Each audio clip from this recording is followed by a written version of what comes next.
Então vamos lá, gente, só um resuminho rápido, do que a gente viu até aqui. A primeira aula a gente acabou vendo, eh, a descrição da criação, né, dimensão visível, dimensão invisível, céus e terra, e a gente viu que Deus ele é descrito ali em Gênesis como um rei, porque o restante da Bíblia vai falar dessa dimensão invisível dos céus como sendo centralizado pelo trono de Deus, e trono quer dizer que Deus é rei, então ele é descrito ali como o rei criador do universo, tá? Então, na criação, no relato da criação, Deus é descrito como um rei, está ali falando os seus decretos. Haja isso, haja aquilo, apareça tal coisa, então está decretando ali como um rei.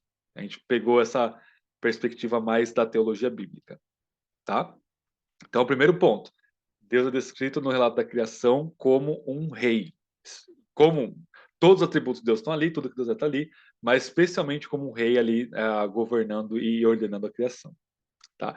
E aí um outro aspecto que a gente viu também é que a criação, além de ser o palácio de Deus, o reino de Deus, ela é também o templo de Deus. Tanto a criação invisível, os anjos adoram a Deus na dimensão invisível, quanto na criação visível, né, toda a criação é para adorar e glorificar a Deus.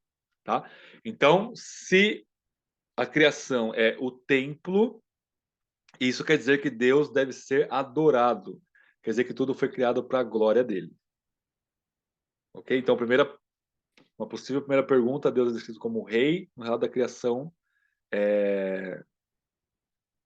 E no segundo ponto, ele deve ser, ele é objeto de adoração se a criação é um templo, ok?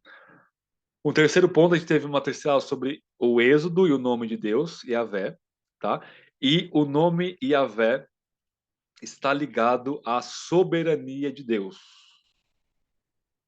tá? Por quê? A gente viu Yahvé, Jeová, Yahweh, tá ligado ao passado, presente e futuro. Lembra de Isaías, lembra de João e Apocalipse, aquele que era, que é e que há de vir, aquele que fez promessas aos patriarcas, resgata Israel do Egito e que estará com o seu povo para sempre. Ou seja, ele é Senhor da história. É por isso que no Novo Testamento Yahvé é traduzido como Kyrios, que significa Senhor.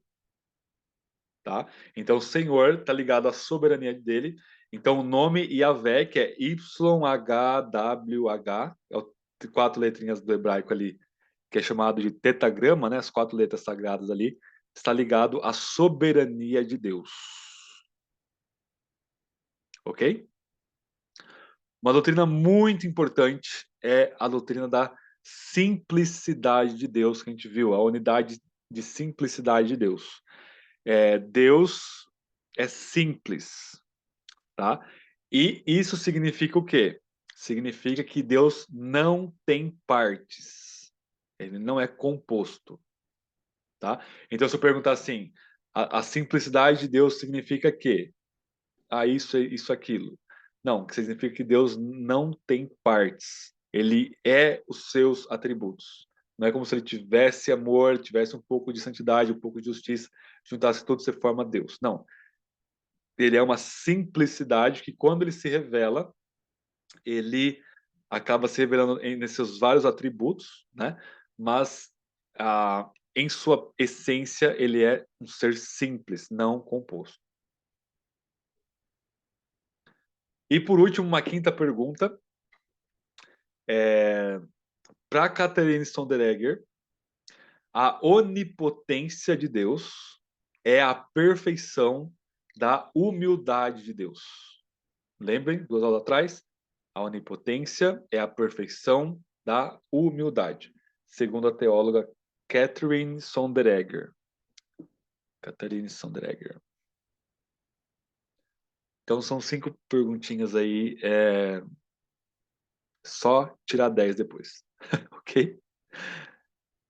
Fez a revisão, vocês vão ter acesso os slides são todos prontos, vou mandar hoje ou amanhã de manhã no máximo, sem falta para vocês, todos prontos, tá? Eu posso mandar no grupo, fala para o Davi colocar lá também no site, na plataforma, e a gente fica combinado assim, tá?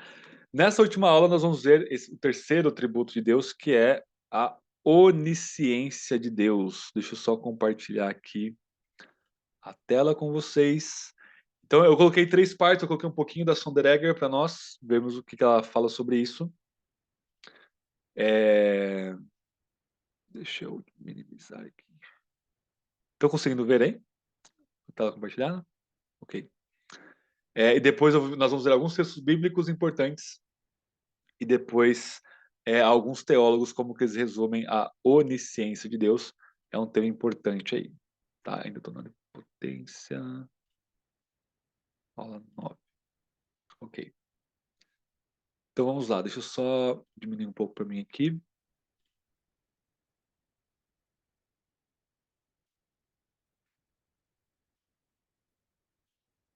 Pronto. O que será que a Catherine Sonderegger ela fala da onisciência? Ela vai falar que se a onipotência é a perfeição da humildade e a onipresença é a perfeição da ocultação, a onisciência é a perfeição da espiritualidade de Deus. Vamos ver. Isso aqui, gente, é muito difícil. Não é um atributo simples da gente entender, tá? Não é, Deus sabe de tudo. Ok, acabou o assunto. Tem algumas complexificações interessantes aqui para nós pensarmos, tá? Então, vamos lá. Esse aqui eu traduzi o começo do capítulo dela para nós, tá? Então, ela vai dizer o seguinte: o único Senhor, Deus Todo-Poderoso, é Espírito, agora e sempre. Ele, este mesmo, e aí ela sempre, a linguagem dela sempre fala, ela enfatiza, né? Tipo, ela fala he himself, ele mesmo, é sujeito em toda a sua objetividade. Então, existe um jogo entre sujeito e objeto, e ela vai falar que Deus é os dois, né? Então, tudo que Deus é... O que é isso? Tudo que Deus é, ou seja, Deus pensado objetivamente, ele é em sua essência, ele é sujeito, tá?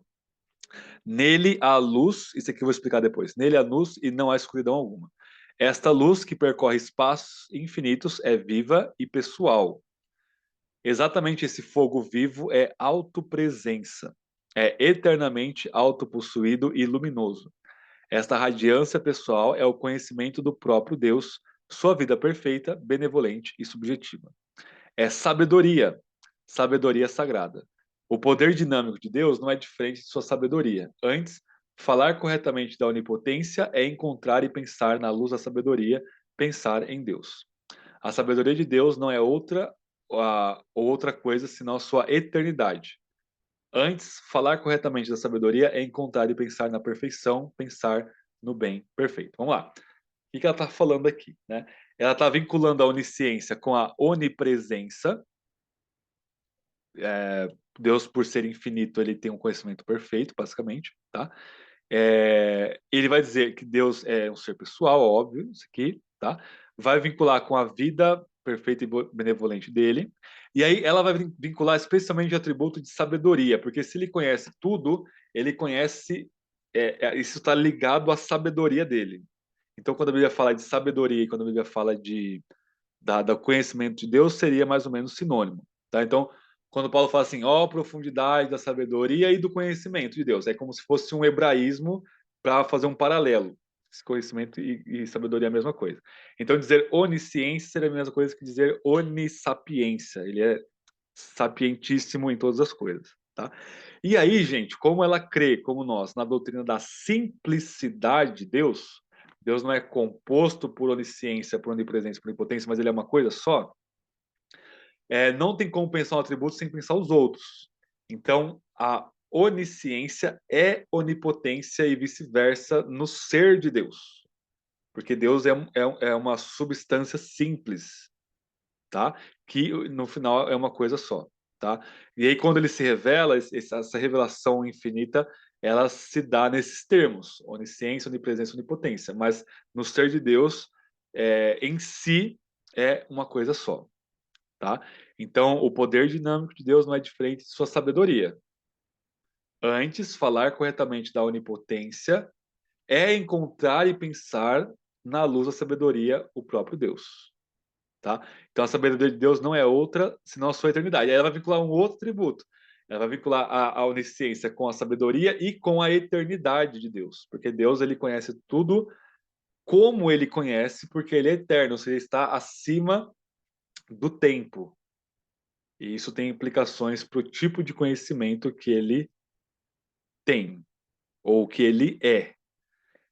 Então, se a Laís lembrou muito bem que Deus não tem poder, mas ele é poder, que é exatamente o que a Sonderegger fala, ele é potência, ele é onipotente, ele também não tem conhecimento, ele é conhecimento, e conhecimento e poder estão é uma coisa só em Deus, tá? A gente vai ver mais isso daqui a pouco. Então, olha, de novo, Sonderegger traduzido aí. Nessa perfeição da natureza divina, seguimos o caminho exato que entramos na onipotência. Então, ela vai seguir a mesma coisa que ela falou no parágrafo, no capítulo anterior sobre onipotência. Então, o conhecimento não é uma faculdade em Deus, mais do que o poder. Então, o poder também não é uma faculdade em Deus. A eternidade não é uma espécie de duração, assim como não é uma espécie de quantidade. Então, eternidade, quando a gente pensa em eternidade de Deus, não quer dizer que ele tem uma duração maior do que a gente. É uma outra coisa, uma outra categoria de Criador, né? Então, nem compreendemos adequadamente o esplendor divino do conhecimento de Deus, considerando um ato da mente divina, um exercício da capacidade perfeita de saber. Então, a gente não vai entender direito esse atributo se a gente pensar que isso aqui é apenas um exercício da capacidade perfeita de saber de Deus. É o próprio ser de Deus que é onisciência. Mais um pouquinho dela. É comum considerar a onisciência uma espécie de conhecimento infinito, uma posse completa de todas as verdades ou de todos os fatos, ou proposições. Proposições são frases, né? Possíveis e reais. Então, tanto aquilo que é possível, poderia acontecer, quanto aquilo que de fato acontece, o real, tá? Então, é comumente vista como uma espécie de conhecimento perfeito, um ato de cognição que podemos reconhecer pelo nosso conhecimento, o nosso frágil comando da verdade, elevado e purificado e estendido a todos os particulares e ao todo, varrendo o tempo e a eternidade, um inventário totalmente abrangente de tudo o que pode ser conhecido. Então, o que ela está falando? Que a gente pensa, ó, a gente tem os conhecimento, tá? Eu conheço tal e tal, tal coisa. Ah, o que que é onisciência? Se eu tivesse esse conhecimento que eu tenho de todo o universo, tá? Então, por exemplo, eu trabalhei 9 anos como ajudante de pedreiro. Então, eu conheço bem como é que se faz uma casa, tá? Então, se eu aumentasse bastante esse conhecimento, eu poderia entender como é que se faz o universo. E isso eu não tenho, ninguém tem, só Deus que tem. Então, gente, o que ela está falando é onisciência não é uma quantificação de conhecimento criatural, conhecimento da criatura, elevado ao máximo, como se o nosso conhecimento fosse elevado ao infinito, a gente conhecesse tudo, a gente ainda não ia chegar na onisciência de Deus, tá? Porque esse conhecimento de Deus é de uma outra qualidade, ok? Ela vai continuar dizendo, mas não falaremos da onisciência dessa forma, não no seu sentido pleno e próprio. Em vez disso, devemos afirmar, como fizemos na presença e no poder, ou seja, na onipresença e na onipotência, do único Senhor Deus, que Deus simplesmente é conhecimento. É totalmente sabedoria, total e completamente luz, razão, verdade perfeita, a própria perfeição. Bonito ou não? Tá gostando da Sonderegger?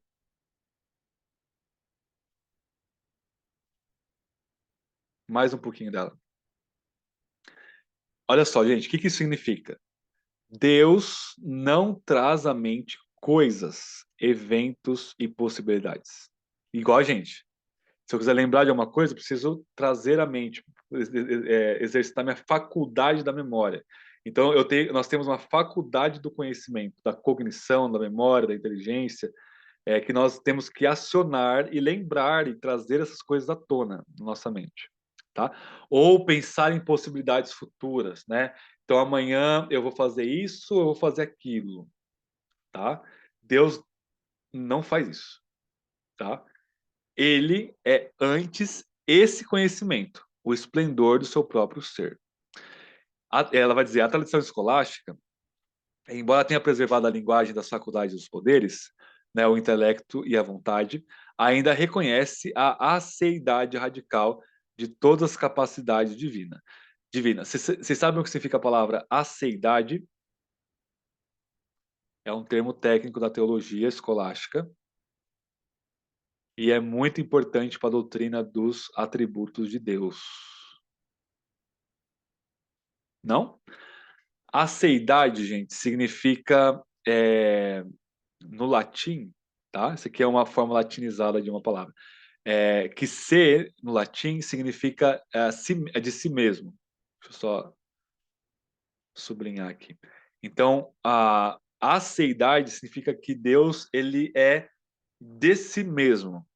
Ou seja, ele não é causado por nada. Ou seja, ele é autoexistente. E sendo autoexistente, ele não precisa de nada. Então, ele é incontingente. Contingente significa dependente, incontingente significa independente de qualquer coisa para além dele mesmo, tá? Então isso quer dizer que nele os atributos de Deus são ele mesmo, é o próprio Deus em sua aceidade, em sua autoexistência. Então ela vai continuar assim: Deus é apenas, entre aspas, né, seu conhecimento e onipotência, disse Tomás de Aquino aqui no caso, né?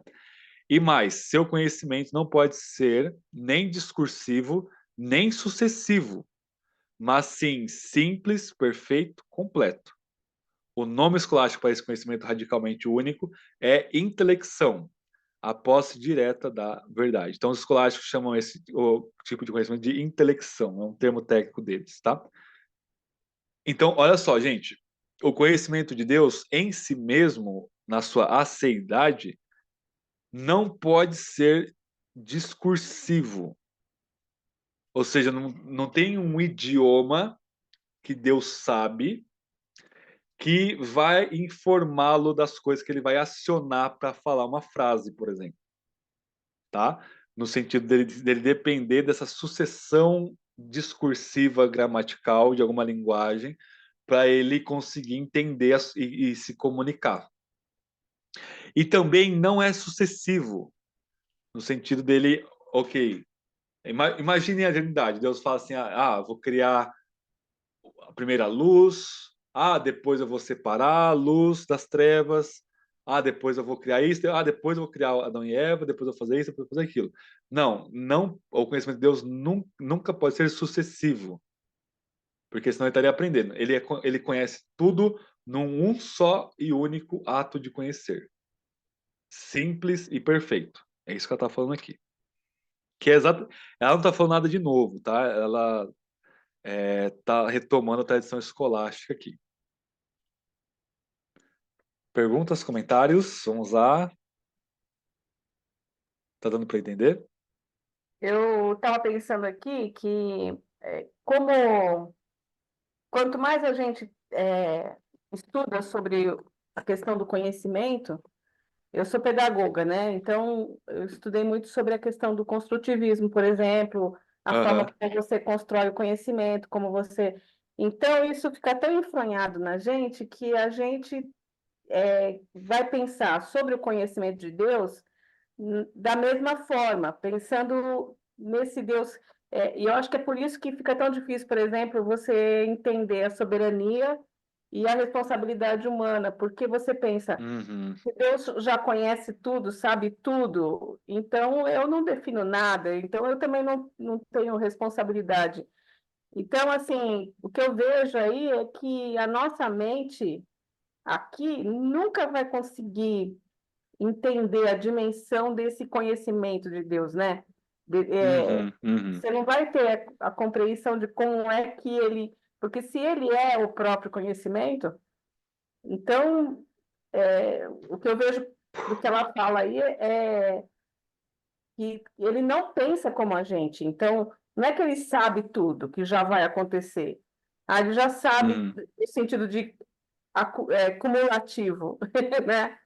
Ele já sabe Aham. todos Aham. os dias. Ele não é isso. Ele é o conhecimento. Então, a nossa mente não consegue desvendar essa construção. Não.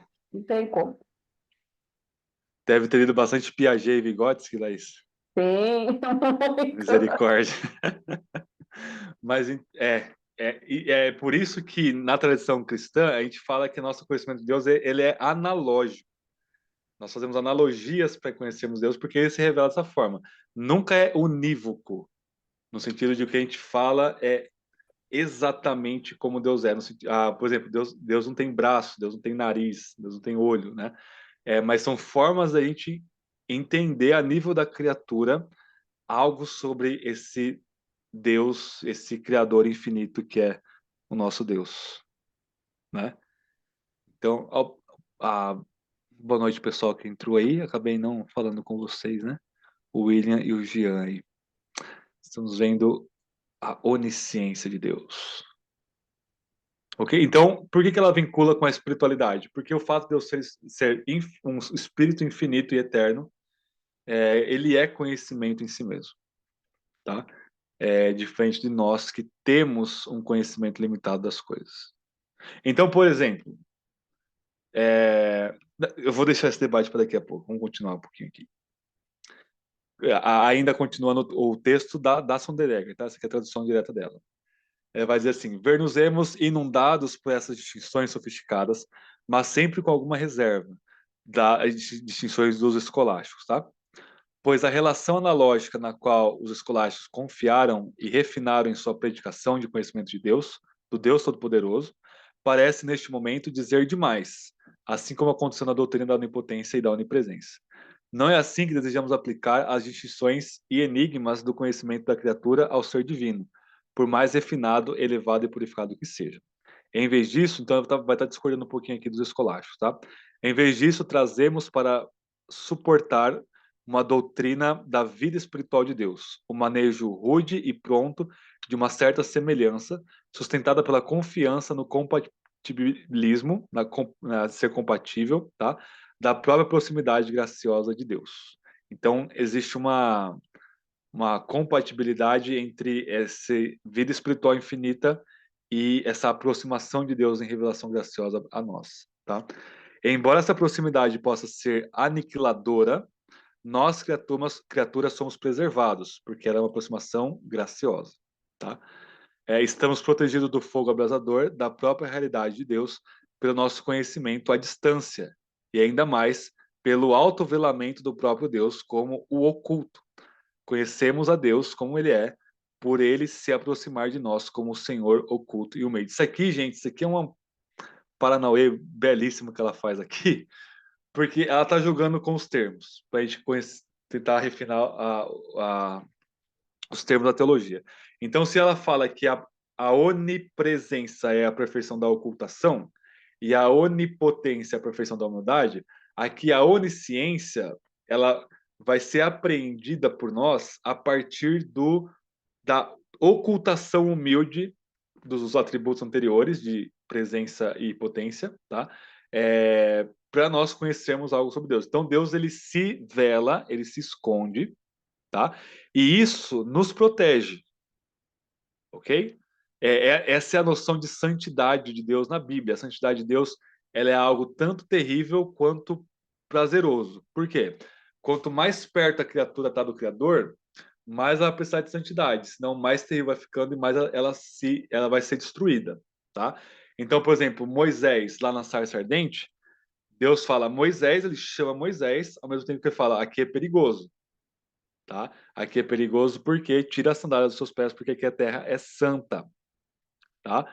E, portanto, a santidade de Deus, ela tem esse paradoxo de ela ser um deleite para quem é santo, mas, ao mesmo tempo, para qualquer criatura, ela é perigosa. É como se aproximar do sol, né? Quanto mais próximo do sol, mais você vai se queimar, tá? Então, por Deus se ocultar, é que nós podemos ter um vislumbre aí desse conhecimento e, portanto, a gente faz uma analogia com a nossa linguagem para nós chegarmos a algo aproximado da onisciência de Deus. Tá? Ela continua dizendo: quando falamos de Deus como vida espiritual, autopresença radiante, então encontramos mais uma vez um mistério excedente, a superabundância da própria aceidade de Deus. okay? Da própria autoexistência de Deus. Ser este mesmo, este sujeito em objeto, esta verdade ígnea, né, flamejante, é exceder todas as categorias, transcender todas as distinções fundamentais da epistemologia, da metafísica, para alcançar o conhecimento e o ser em uma unicidade sublime que permanece na luz insondável. Vamos parar na vírgula, tá, gente? Ele vai falar da profundidade insondável. Né? O que ela está falando aqui? Que a gente usa a categoria, por exemplo, de sujeito e objeto. Né? Então, se eu sou sujeito na frase, eu não posso ser objeto e vice-versa. Então, se eu falo assim, eu estou lecionando para vocês, nós temos eu como sujeito, lecionando para vocês como predicado e, portanto, como objeto do meu lecionar. Né? Então, eu não posso, por exemplo, no nível da frase, ser sujeito e objeto. Deus é em si mesmo subjetividade e objetividade, sujeito e objeto, porque ele é triuno. Né? Ele é a triuno, a doutrina da Trindade vai retomar isso. Tá? E aí ela vai falar, por causa de Deus ser quem ele é, ele transcende todas as coisas. Até mesmo, o que é epistemologia? Epistemologia significa teoria do conhecimento e metafísica, a teoria da realidade. Tá? Então ele transcende até mesmo a distinção entre conhecimento e realidade. Porque uma coisa, porque o que a filosofia sempre fez? Uma coisa é você estudar o que é a realidade, outra coisa é você estudar como nós conhecemos a realidade. Então uma coisa é a coisa em si, o objeto, outra coisa é o sujeito que conhece. Como Deus não tem partes, ele não pode ser sujeito e objeto no sentido de partes, ele é uma unicidade, uma simplicidade. Nele, conhecimento e ser são uma coisa só. Que é o que ela está falando desde o começo, né? Deus é conhecimento. Conhecimento e o ser de Deus é uma coisa só, assim como o poder, assim como a presença, assim como a santidade, o amor é o ser de Deus. Então, conhecimento e ser permanece em uma unidade sublime que permanece na luz insondável, na profundidade insondável. E aí ela cita Paulo, né? Ó profundidade das riquezas, tanto da sabedoria como do conhecimento de Deus. Paulo clama no grande hino a providência Dei, ela vai chamar esse hino de providência Dei, né? A providência de Deus. E Romanos 11 continua dizendo: quão insondáveis são os seus juízos e quão inescrutáveis os seus caminhos. Tá? Então, olha só, gente, não tem como a gente conhecer, de forma exaustiva o conhecimento e a sabedoria de Deus, né? E os seus juízos, né? Os seus caminhos, porque nele conhecimento e ser é uma coisa só e, portanto, não pode ser exaurido por nós, tá? Então exploraremos os mistérios deste conhecimento e conselho na doutrina do conhecimento perfeito de Deus sobre a criação. Mas mesmo aqui, não, muito mais aqui, o conhecimento que é simplesmente a própria realidade de Deus deve ser louvado como o próprio ser de Deus, à parte e além de qualquer criação. Ok? Então isso aqui é um texto para a gente reler e reler e reler até a gente ter um vislumbre, tá? E olha só que interessante. A famosíssima frase conhecimento é poder, ciência potestas est, do Francis Bacon, é Francis Bacon que fala isso aqui, tá? Lá no século XVI, 17 aqui.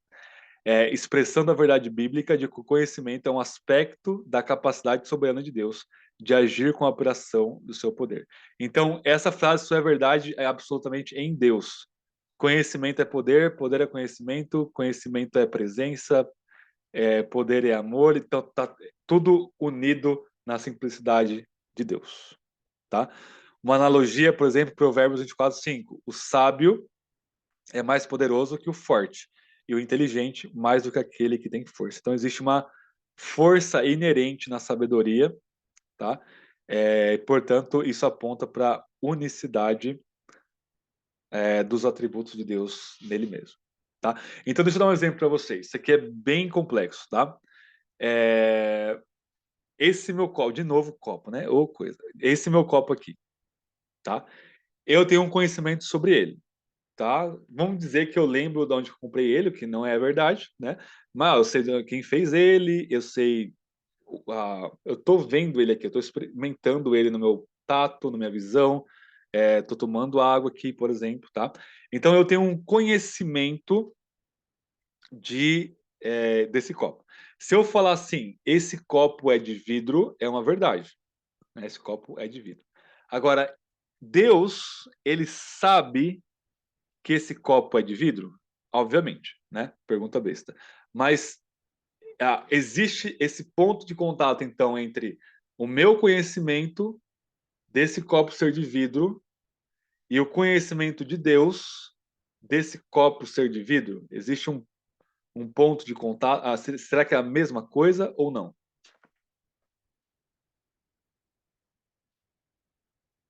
Eu não sei se nem eu entendi a pergunta, mas a proposição, eu sei que esse copo é de vidro, pode ser a mesma coisa minha e Deus? Ou, ou se tiver alguma diferença, qual que é a diferença?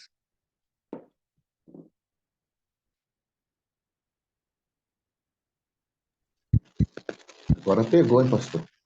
Porque, olha só, se é a mesma coisa, então existe um ponto de univocidade, de unívoco, entre uma parte do conhecimento de Deus, esse copo ser de vidro, e o meu conhecimento humano, esse copo é de vidro. Então, aqui está em jogo a questão da univocidade da revelação e do conhecimento de Deus da criatura. Qual que é a diferença? Ou não, ou é a mesma coisa?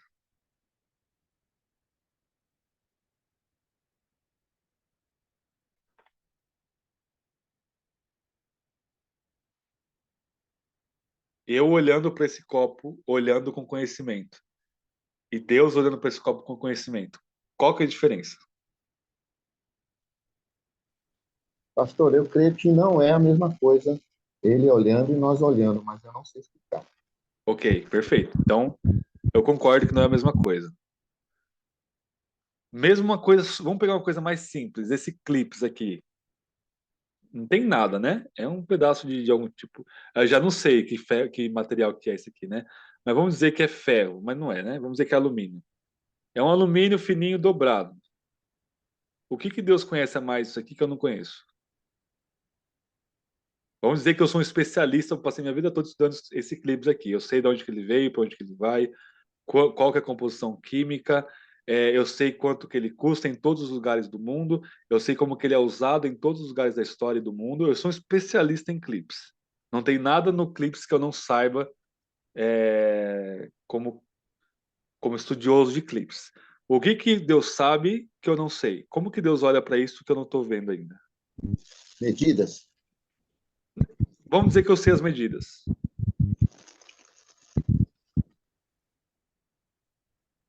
Eu penso que o meu conhecimento ele é limitado, quero dizer assim, em profundidade, vamos dizer assim. Eu não saberia fazer o ferro que, Ok. que, que eu posso usar, eu não teria o conhecimento Beleza.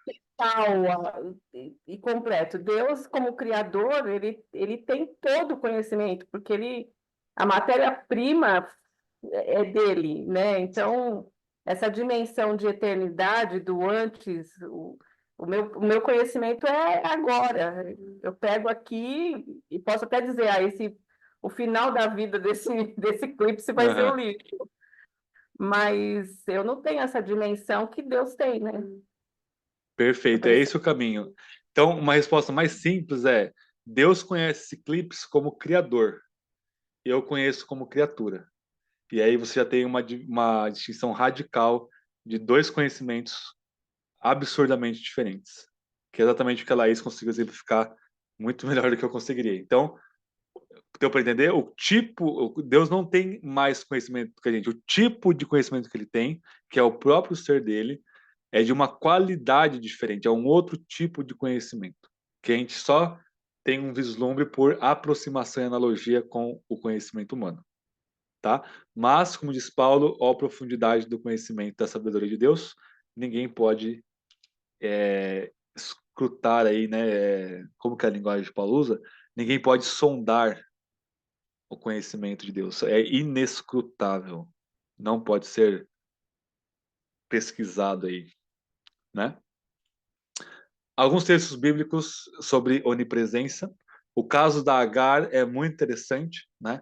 Porque aqui ela, lá em Gênesis 16:13, ela está perambulando no deserto, Deus acaba sustentando ela, né?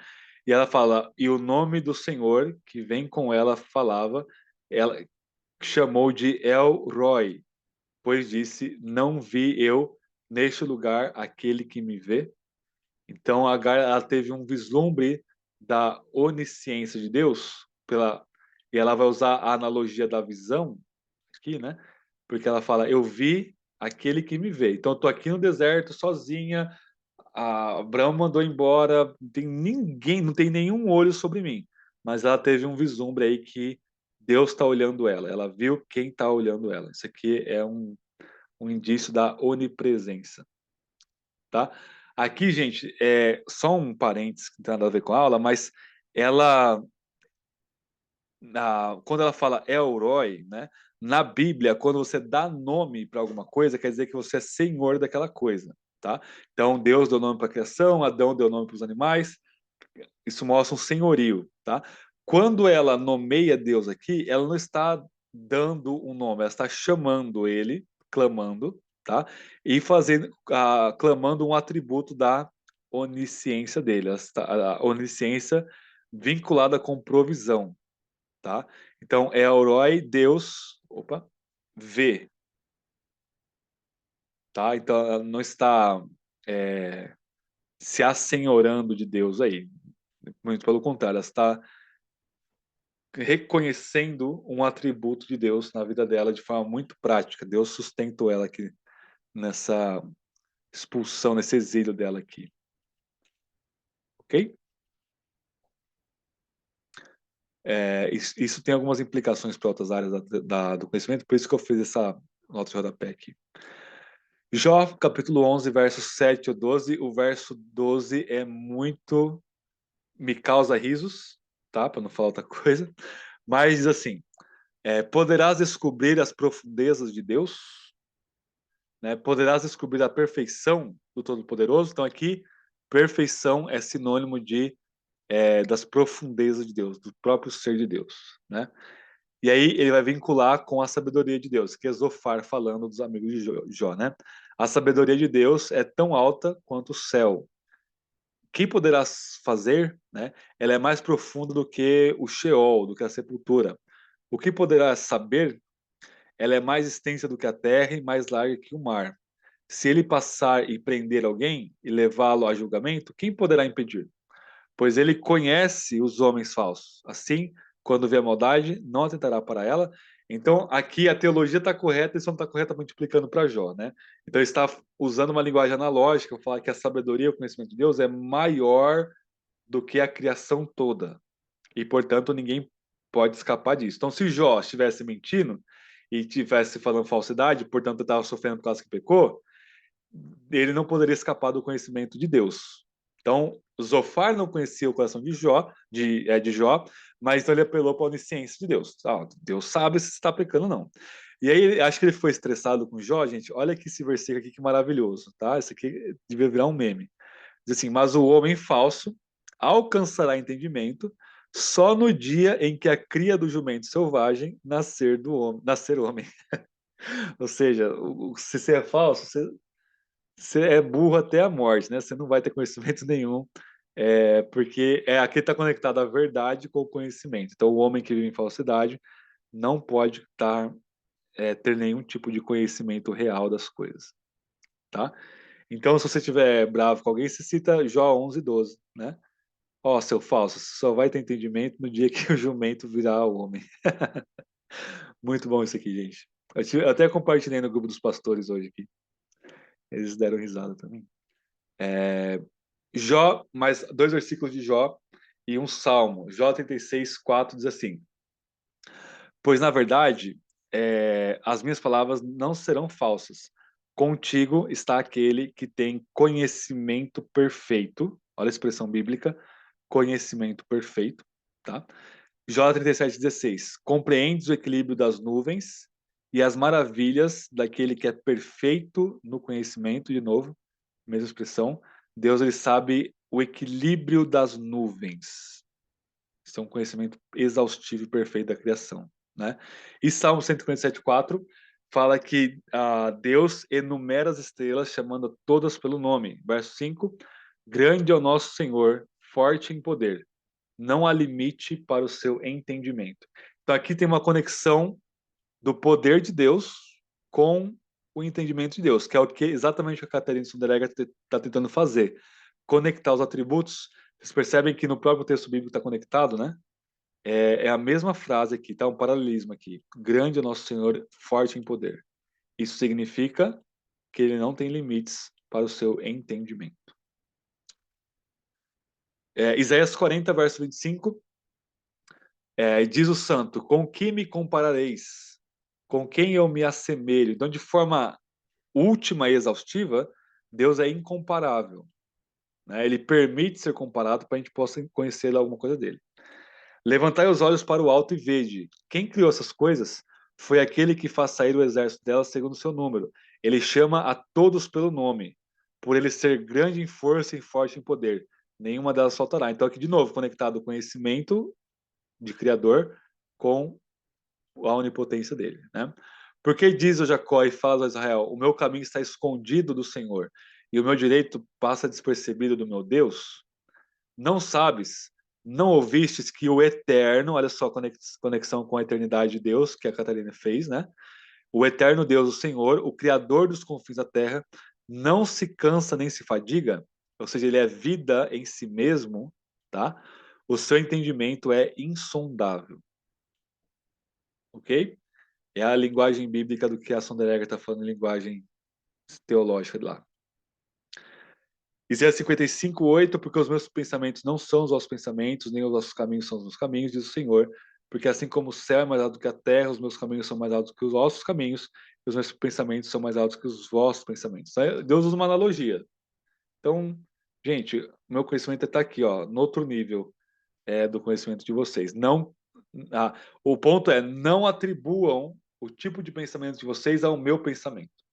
Existe um abismo entre um e outro, né?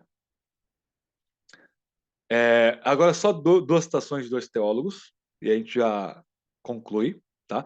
Louis Berkhoff, já ouviu falar sobre ele? É um presbiteriano importante, escreveu uma teoria sistemática importante, pouco antiga. Ele vai dizer o seguinte, o conhecimento de Deus pode ser definido como aquela perfeição de Deus, pela qual ele, de uma maneira inteiramente única, conhece a si mesmo e todas as coisas possíveis e reais em um ato eterno e muito simples. Ok? Então, Deus, primeira coisa é que Deus conhece a si mesmo. Aí já pronto. Se Deus conhece a si mesmo, e o Pai conhece o Filho e o Espírito, o Filho conhece o Pai e o Espírito conhece o Pai e o Filho, e cada uma das três pessoas conhece a si mesmo de forma exaustiva, conhecer a nossa realidade não é nada. É assim, comparado com Deus conhecer a Ele mesmo, né? Então, se Deus é o único ser que conhece a si mesmo de forma exaustiva e Ele é infinitamente exaustivo, né? Gente, conhecer toda a complexidade da criação de forma exaustiva, para Deus, percebam que é um ato único e simples, Ele só conhece. E é um ato eterno, né? Então, os teólogos disseram que Deus conhece todas as coisas, e as frases em latim é uno acto et uno icto, para fazer um jogo de palavras, né? Acto com icto, que significa por um ato e com um golpe, de uma vez só. Né? Isso é, tudo de uma vez em uma única visão.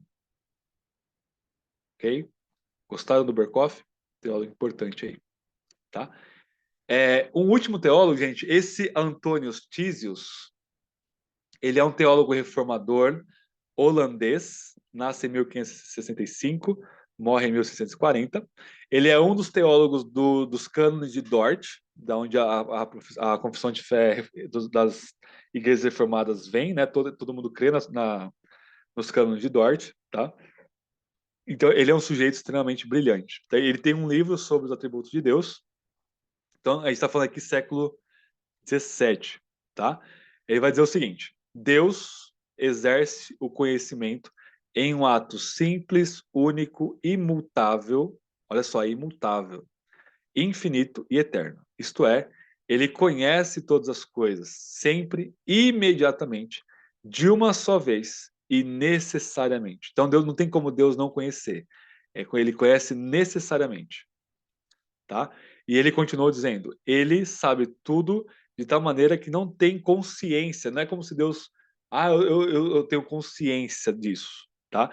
Ele não tem que aprender nada, não avança em saber nada, ele não erra, não supõe nada, não esquece nada e não lembra a si mesmo de nada.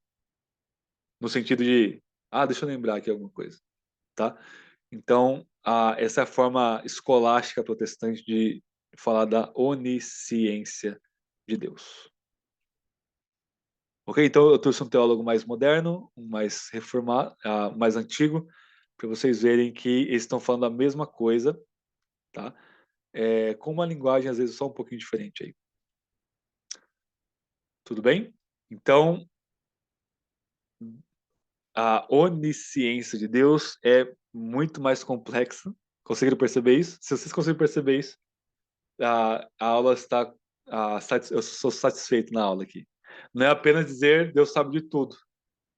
Isso aí é muito simples, né? É uma coisa que realmente, se estamos percebendo que está escapando da nossa mente, é porque realmente nossa mente não consegue apreender isso de forma absoluta. E graças a Deus por isso, né? Deixa eu parar nosso compartilhar aqui.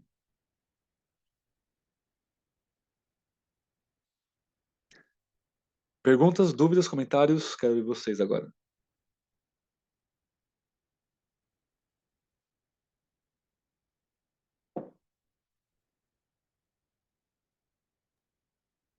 Pastor, eu tenho uma pergunta, não sei se não, vou fazer a pergunta.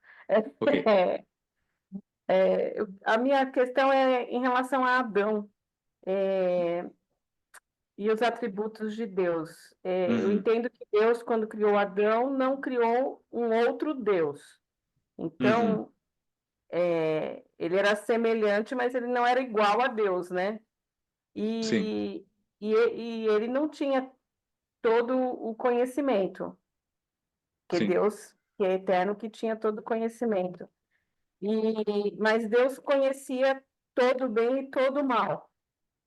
E sim, aí ele limita, quando ele proíbe Adão de comer da árvore, sim, na verdade ele está definindo o que aquele homem, mesmo na condição ainda de não pecador, tinha enquanto conhecimento limitado. aham, Então, nós podemos entender também que, mesmo na eternidade, glorificados, nós nunca teremos todo o conhecimento. não, Nós podemos, vamos dizer assim, deixar de ter um conhecimento do mal ou não usá-lo mais, sei lá, não uhum. sei. Mas Ótima pergunta, Laís, ótima pergunta. não sei se eu estou muito enrolada. Não, deu para entender, porque de alguma forma você lembrou, a tentação da serpente foi: sereis iguais a Deus, conhecedores do bem e Isso, do mal. Ok, é isso. E aí eu eles vou. foram lá e comeram Aham, e passaram a conhecer o mal, mas eles não ficaram igual a Deus. Eles perfeito, ficaram, vamos, né? vamos lá. Para depois, eu tenho um vídeo no meu canal no YouTube que eu fiz mês passado. Tem uma tese de doutorado explicando o que significa conhecer o bem e o mal, que eu explico lá no vídeo de forma mais detalhada, que é bem interessante. Então coloca lá, conhecimento do bem e do mal. Vocês vão ver que bacana. Mas olha só, gente, vamos lá. É, a distinção criador-criatura, ela é absoluta. De fato que a criatura não pode ser divinizada, nem o divino ser criaturalizado. Então não tem como nós termos onisciência. Simplesmente não tem como. Então, a árvore do conhecimento do bem e do mal, ela foi interpretada de várias formas ao longo da história da igreja. Uma delas é a tentação de ser onisciente. Não faz sentido. Porque não tem como, simplesmente. E igual você falou, Leis, Deus não pode criar Deus. Porque isso é uma contradição absoluta, Deus é incriado por essência, né? Então, não é conhecimento absoluto exaustivo das coisas, primeira coisa. Outros vão dizer que é conhecimento sexual. Não faz sentido também, porque Deus abençoa a união de Adão e Eva lá em Gênesis 2. Deixará o homem, seu pai e sua mãe. Então, o relacionamento sexual deles é uma bênção que Deus deu na criação. Portanto, não é. Alguns teólogos católicos da Idade Média vão dizer que é o conhecimento sexual. Não. E aí, o padre não pode casar porque isso é inerentemente mal, era proibição. Nada a ver, tá? Outros vão dizer que é o conhecimento da nudez. Também não, porque a nudez ela é apenas um efeito da vergonha de ser afastado de Deus, não a coisa em si do pecado. Então, o que significa árvore do conhecimento do bem e do mal, tá? A gente tem outras passagens na Bíblia que vão fazer alusão e vão iluminar essa passagem que vai ficar claro para vocês, tá? Posteriormente na Bíblia, a expressão conhecer bem e mal, ela é usada no sentido jurídico de um rei julgando o certo e errado, ok? Então, vamos lá. Existe uma história na Bíblia, que é uma linearidade na Bíblia, que ela vai de Gênesis a Segunda Reis, na divisão hebraica da Bíblia, tá? Então você tem Gênesis, Êxodo, Levítico, Número e Deuteronômio, e aí na divisão hebraica você tem Josué, Juízes, Samuel e Reis, que eles chamam de profetas anteriores. Por quê? Eles estão contando uma história linear. Existe uma linearidade nesses livros aí, nesses 9 livros, tá? Qual que é a importância disso? Salomão, no começo de Primeira Reis, ele é o clímax da história que começa com Gênesis. E, portanto, ele vai iluminar bastante da história anterior. Primeira Reis começa com Salomão, novo, orando a Deus por sabedoria. Lembra? Ele poderia ter pedido mulheres, poder, riqueza, ele não pede nada disso e fala assim, Senhor, me dê sabedoria. Deus aprova isso. Só que ele fala assim, me dê sabedoria, o texto fala, para julgar o que é certo e errado no meio desse seu grande povo. E a expressão lá é a mesma de Gênesis. Conhecer o bem e o mal, Salomão fala para eu julgar o bem e o mal no meio do seu povo. Tá?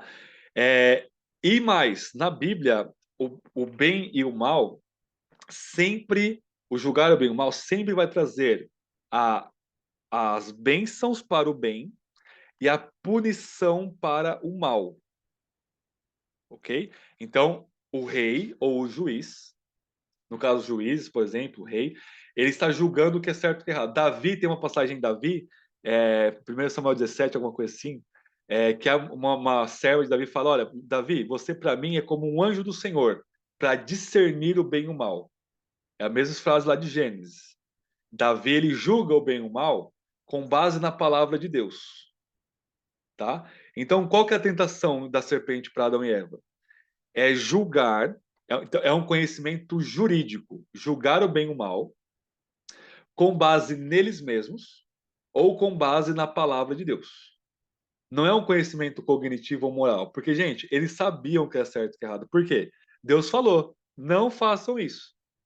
Se Deus falou e eles entenderam, né? Eles tinham conhecimento do que é certo e que é errado, comer da árvore errado. Não comer certo, né? Por exemplo, vamos supor que Adão conhecia Gênesis 1 e 2. Deus revelou para ele. Ele sabia que a criação toda é boa, porque Deus falou, é muito bom. Tá? Inclusive, gente, quando Deus fala que é bom, bom, bom, muito bom lá em Gênesis 1, ele está julgando a criação. Só que é um julgamento positivo. A luz é boa, esse aqui é bom, é bom, é bom. Tá? Então, Deus, como Criador, ele tem a prerrogativa de juiz, de julgar o que é certo e o que é errado. E é a palavra dele que criou todas as coisas que vai julgar o que é certo e o que é errado. Então, a palavra de Deus falou para Adão: não é bom que o homem seja só. Fez a mulher. Não coma da árvore do conhecimento do bem e do mal. Então, Deus está julgando que aquilo é errado. Então, essa é a única tentação possível para Adão e Eva, que eles tinham tudo. tinham tudo. E agora eles só queriam, ok, eu vou julgar o que é certo e o que é errado, com base na palavra de Deus, que é o rei do universo, lembra da primeira aula? Ele é um rei vassalo, é uma rainha vassala, então é um rei e rainha debaixo do reinado do rei superior, que é Deus. É, ou eu vou jogar o que é certo e errado com base na palavra de Deus, ou eu vou jogar o que é certo e errado com base no que eu acho. E, portanto, eu vou ser igual a Deus. Eu vou ser um rei independente. Essa é a tentação lá de Adão e Eva. Ok? Então, a, conhecer o bem. E aí, Deus já mostra para eles que não tem como. Porque é Deus que vem, Gênesis 3, julga, vocês fizeram, pecaram, e Deus traz a punição para o mal. Ou seja, Deus que traz a punição para o mal e a recompensa para o bem. Tá? O que Caim fez com Abel? Caim julgou que ele era o rei, ele tinha a prerrogativa de julgar o que é certo e o que é errado com base nele mesmo. Ele falou assim: meu irmão está fazendo algo que é errado para mim.